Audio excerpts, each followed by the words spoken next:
Continuando, ao roçar a mão de Elisa, porque ela andou na floresta, cansada, deitou num tronco lá, encostou a cabeça num tronco e foi dormir, né?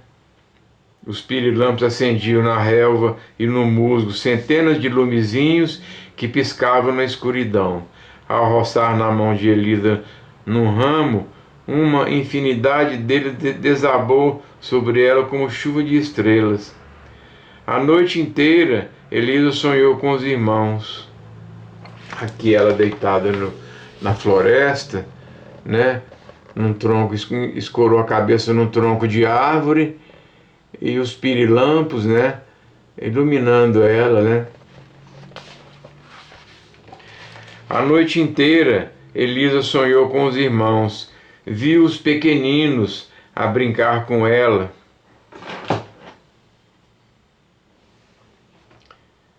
E a noite inteira, Elisa sonhou com os irmãos, viu os pequeninos a brincar com ela, ou a escrever com seus lápis de diamantes em pranchetas de ouro, ou a folhear o esplêndido livro ilustrado que valia quase tanto quanto a metade do reino. Mas não escrevia como em outros tempos, zeros e risquinhos. O que escreveu agora eram os atos de bravura em que se haviam distinguido. Era tudo o que havia visto e suportado. Nos sonhos de Elisa, tudo era vivo. Os pássaros cantavam e os personagens aproximavam dela para falar de seus irmãos. Mas assim que se virava a página, imediatamente voltava a enquadrar em suas molduras, como a querer evitar confusões. Ao despertar, no amanhecer do dia, Elisa notou que o sol já estava alto, embora não pudesse ver, porque as copas das árvores frondosas, entrelaçavam, impedia-lhe a visão do céu. Seus raios cálidos, porém, atravessando a folhagem, envolviam tudo numa espécie de gaze dourada que o vento ondulava. O ar estava carregado de perfumes, e os pássaros vinham-lhe pousar sobre os ombros de Elisa. Eles sabiam que Elisa era inofensiva, né? E os passarinhos não tinham medo dela. Ela era aqui, na visão espírita, um ser iluminado, né? Na visão espírita minha, eu estou acrescentando isso. Súbito, chegou-lhe aos ouvidos um murmúrio de água, alimentado por inúmeras nascentes. Havia ali um lago, cujo fundo de areia era fina, um lago bonito, com areia, clarinha, fina. Embora cercado de arbustos copados, podia chegar até ele por uma senda aberta pelos cervos que nele vinham beber água. Os viadinhos, os cervos, abriram um caminho para ir tomar água, e Elisa conseguiu por esse caminho chegar até a lagoa, o lago. Caminhando por ela, Elisa alcançou a margem desse lago. As águas eram de uma limpidez cristalina. Não fora o vento a agitá-los, ramos e folhagem teriam-lhe parecido uma pintura. Tal a nitidez que elas se espelhavam às folhas, umas douradas pelo sol, outras imersas na sombra. Elisa mirou-se na água e, ao ver-se refletida na superfície lisa, exclamou: que susto! Nossa, que feia eu estou! E, entristecida, horrorizada ante a figura que viu, ela ficou horrorizada. Então ela tocou na água e, no gesto de desalento, levou a mão molhada ao rosto e à fronte. Como por encanto, sua pele recobrou a alvura de antes. Olha aqui, ela no lago, ela se lavou, e imediatamente aquele musgo que a rainha tinha esfregado na pele dela desapareceu, e ela ficou bonita como antes. Subitamente lembrou-se do unguento de nozes que a rainha lhe espalhara pelo rosto, e só então compreendeu, magoada, que a rainha fez isso de propósito para enfeiá-la, a ponto de torná-la irreconhecível aos olhos do rei. Despiu-se e, ao mergulhar o corpo na frescura da água, toda a sua beleza voltou a resplandecer. Jamais houve filha de rei que tão graciosa e bela fosse. Vestiu-se, trançou os cabelos numa longa trança e foi à nascente beber água na concha das mãos. Depois, sem saber para onde ir, saiu a caminhar pela floresta. Andou, horas a fio, até doer-lhe os pés. Prosseguiu então com mais vagar, mais lentamente, pensando sempre nos irmãos e em Deus, que por certo não haveria de abandoná-la. Ele, o Deus que fazia crescer as maçãs selvagens para saciar os que têm fome. Olha aqui, ela andando pela floresta, ó, sozinha, tadinha, ó. Tá vendo? A floresta escura. É grande essa história. Foi Deus realmente quem a fez descobrir uma macieira de ramos envergados, quase a tocar no chão, sob o peso dos frutos maduros. Ela parou então, cansada, estendeu a mão para o galho. Aqui é outra palavra, eu estou mudando um pouco. Deteve-se e, sôfrega, estendeu a mão para o galho mais baixo, colheu uma fruta e depois de comer, percebeu que estava com mais fome que antes. Colheu outra e outra mais. Uma vez terminada a refeição, fincou no chão umas varas para sustentar os ramos encurvados. Até isso, ela pegou uns galhos para levantar os galhos das árvores. Coitada da árvore, estava encostando no chão, ao ponto de quebrar. Ela pegou umas varas e escorou, para apoiar os galhos, Uma vez terminada a refeição, fincou no chão umas varas para sustentar os ramos curvados da árvore. Depois penetrou na escuridão da floresta e continuou caminhando. Tão profundo era o silêncio que podia ouvir-se até o farfalhar das folhas sob os seus pés. Não se via sequer um pássaro em uma ramagem espessa. Não deixava passar os raios e a ramagem. Não se via sequer um pássaro e a ramagem grossa, espessa, não deixava passar os raios de sol.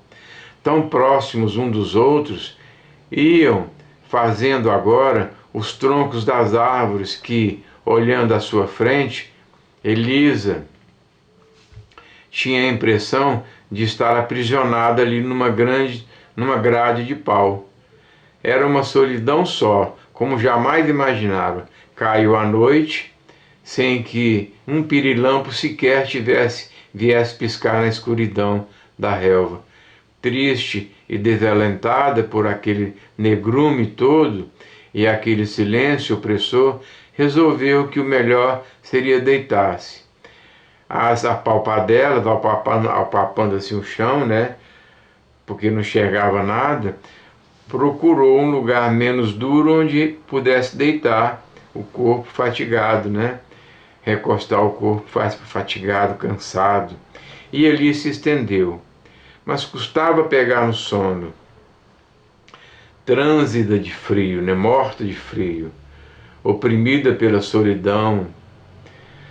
Esteve acordada há muito tempo, mas vencida pelo cansaço, acabou adormecendo e sonhou. Parecia-lhe que, leve e ligeiro como o vento, ia a caminhar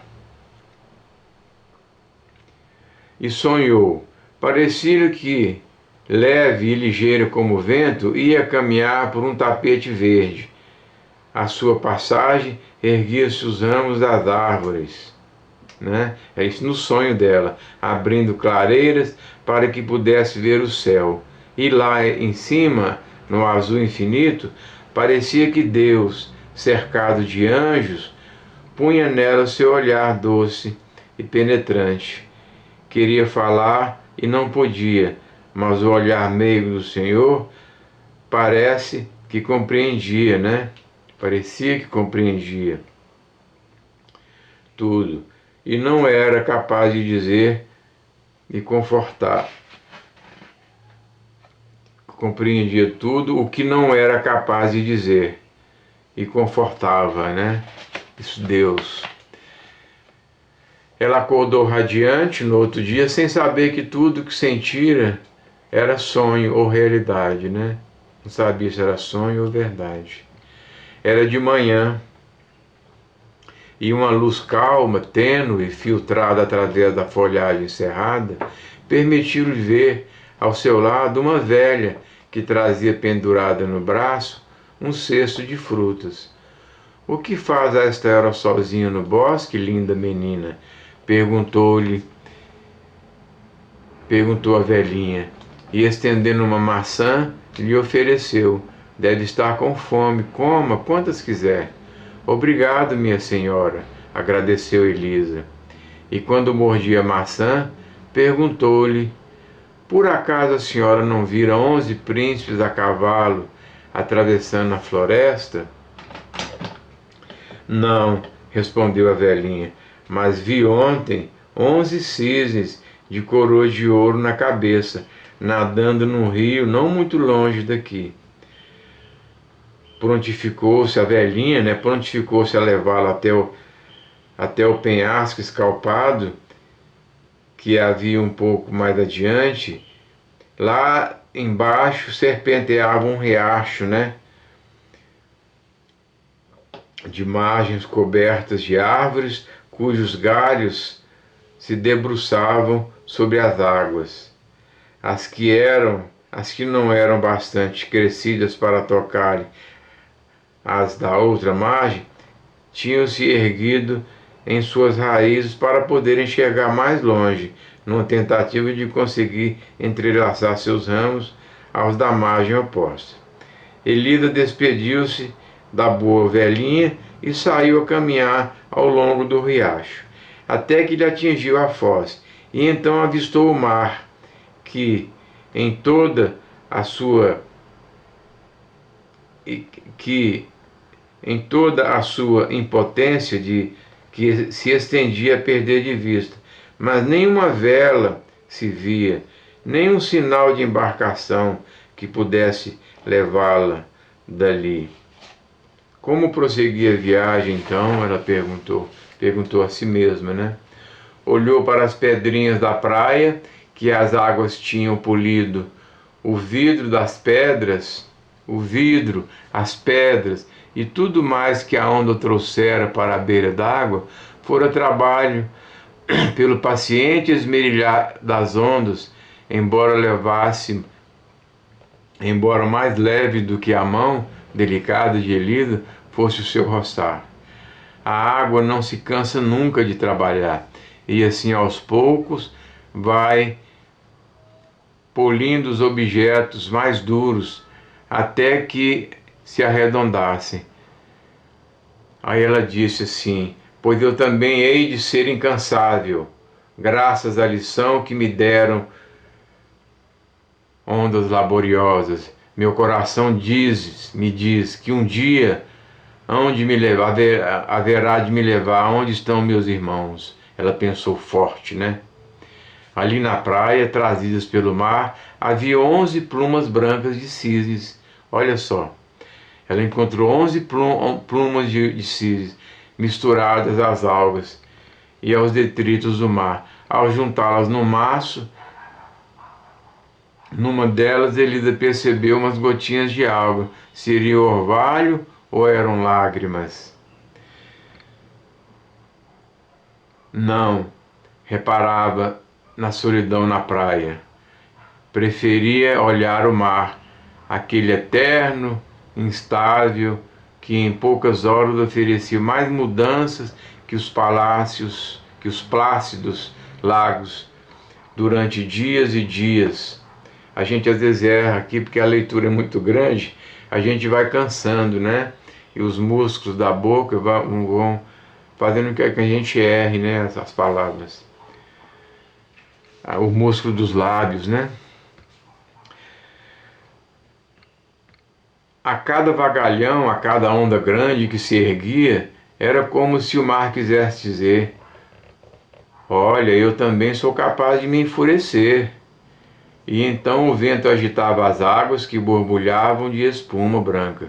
Se pelo contrário, pelo céu passeassem umas nuvenzinhas tênues e rosadas, se, pelo contrário, pelo céu passeassem umas nuvenzinhas brancas, nuvenzinhas tênues e rosadas, e plácido fosse o vento, o mar tornava-se sereno e tingia-se de tonalidades doces, como as pétalas das rosas. De outras vezes, tinham transparências, ora esverdeadas, ora prateadas. Mas sempre, mesmo... Mas vamos parar de novo para não ficar cansativa.